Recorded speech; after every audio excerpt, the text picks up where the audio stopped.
So, Bard is introduced into this film as a somewhat mysterious character. Can you tell us about him? Yeah, he is quite mysterious because I guess you don't really know much about him. He's just this bargeman who makes a deal with the dwarves to get them into Lake Town and help them pursue their journey onwards. But as the film goes on and the story unfolds, you realize there's more to him than meets the eye. He's not just a bargeman. He has a very interesting background and ancestry, and he's a father, he's a widow. He seems to have the trust of the people of Lake Town, which is quite interesting also, which makes him a bit of a threat to the master of Lake Town. So there's a lot to Bard. Now, when the dwarves washed up on his lake, why was it that he helped them? What was at stake for him? Money. He did it because there was money involved. And at this point in the film, all Bard thinks is that he's just going to get some money. He's just going to get them into town and get them some weapons and they'll move on.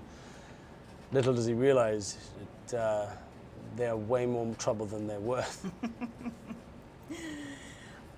Now, he has a hidden talent for archery. Was there any special training that you had to do for that skill? Yes, there was. Yeah, we did a lot of training with archery, with bows, and working with the long bow, and just figuring out how to actually shoot a giant arrow. 'Cause that's quite a feat in itself, and shoot a lot of them. They're not. There was a lot of. I shot a lot of arrows in this film. So, yeah, there was a lot of training. But you have to do that, when you shoot something like this. Now, was it fun to work with Stephen Fry as the master of the lake town? Your characters are quite different. We are quite different, and we don't really like each other either, which is quite fun. No, I mean, Stephen is wonderful, and I think he plays a great role as the master of Lake Town. I think he's very interesting, and he looks fantastic. And yeah, it was very fun, very, very fun indeed.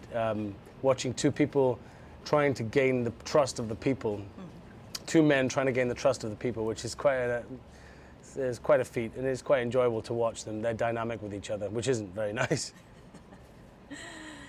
Now, what was it like for you to come down to New Zealand and work with this whole cast of filmmakers and talent?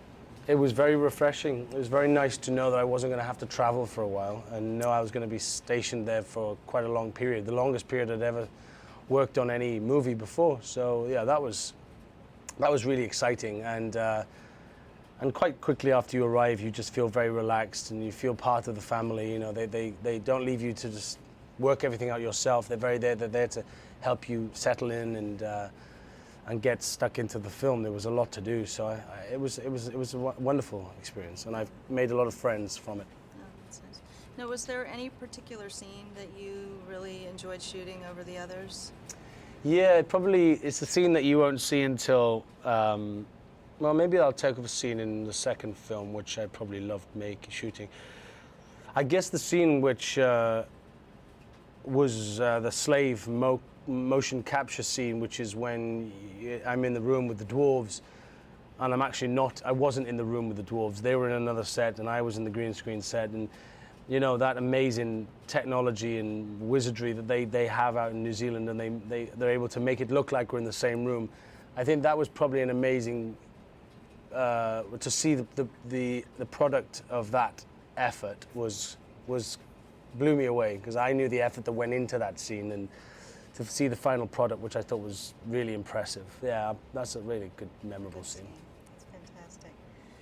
Now, you're a Welsh actor. Did you bring any of that into your character as Bard? I brought a lot of that into my character as Bard, because Bard has a Welsh accent. And so very much of Bard and his ancestors and anybody else who came from Dale now have a Welsh accent in the film, which means that Wales will always play a role in the ancestry of Dale, which is a lovely thing. That is a lovely thing. Has the experience of working on this film brought you any deeper understanding of the books at all? Oh, I think so, yeah. I think everybody that worked on this film left with much more knowledge of the depth of Tolkien's works. And we spoke about the appendixes and the Silmarillion and all of that stuff, all of the backstories, and there's a lot to Tolkien. And we met Tolkien's family, and So yeah, there's a huge amount of knowledge we all left with, much more than probably most of us arrived with, for sure. Working with Peter Jackson, how was that experience for you? I don't think anybody would not want to have the experience of working with Peter Jackson. It's he thinks big, but he also can deal with very small detail, and that's an amazing talent.